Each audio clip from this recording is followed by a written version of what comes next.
Blíži sa víkend a spolu s ním je tu opäť aj naše krátke spravodajstvo. Dnes začneme informáciou, ktorá mnohých z nás prekvapila. Skalická pôrodnica skončila v hodnotení slovenských pôrodníc za rok 2012 na nelichotivom poslednom mieste. Veľa našich čitateliek po uverejnení tejto správy vyjadrilo v komentároch s výsledkami ankety svoj nesúhlas a na pôrodnicu v Skalici nedá dopustiť. Nám sa podarilo získať exkluzívne vyjadrenie priamo od vedenia nemocnice. Situácia v hodnotení pôrodníc nás veľmi nepríjemne prekvapila.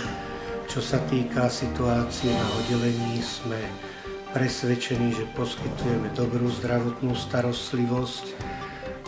Nevieme teda na základe akých kritérií sme boli vyhodnotení na chvoste tohto rebríčka. Skôr sme mali ten dojem, že v posledných rokoch sa nám problémy na pôrodníckom oddelení vyhýbajú, darí sa nám stabilizovať lekársky personál a predpokladám, že tie výsledky sa budú stále zlepšovať.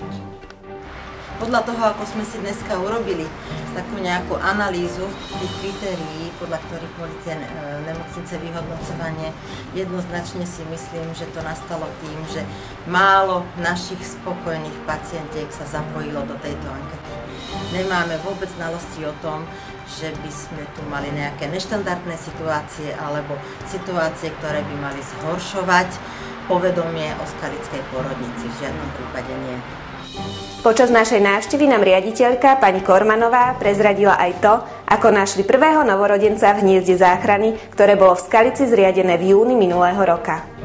Takže signál z hniezda záchrany sa ozval 22. januára o 12:30 po obede, kedy na novorodeneckom oddelení zazvonil zvonček a naši pracovníci tu behom 5 minút pribehli a našli v hniezde záchrany prvé dieťatko. Hniezdo záchrany bolo zriadené v júni a mám veľkú radosť z toho, že umožnilo zachrániť ľudský život. Janko je zdravý, dneska už je umiestnený v náhradnej rodine. Aj na Záhorí sa počas uplynulých dní plesalo. Fašiangy sa nám však pomaly chýlia ku koncu a po období plesov prichádza tzv. Popolcová streda. Tomuto sviatku v minulosti predchádzalo tradičné pochovávanie basy. Na Záhorí sa tento zvyk zachoval dodnes. Už budúci útorok sa tak môžete tešiť na veselú rozlúčku s fašiangami v mnohých našich obciach. Naša kamera bude samozrejme pritom. Mestské centrum kultúry v Malackách pripravilo pre svojich návštevníkov v mesiaci február veľkú burzu kníh. Každú stredu medzi 10. a 18. hodinou si tak budete môcť prísť do Malackej knižnice vybrať zaujímavú knihu len za 50 centov. Veríme, že dobrý nápad, ako vrátiť prečítané knihy opäť medzi ľudí, bude pokračovať a rozšíri sa aj do ostatných knižníc na Záhorí.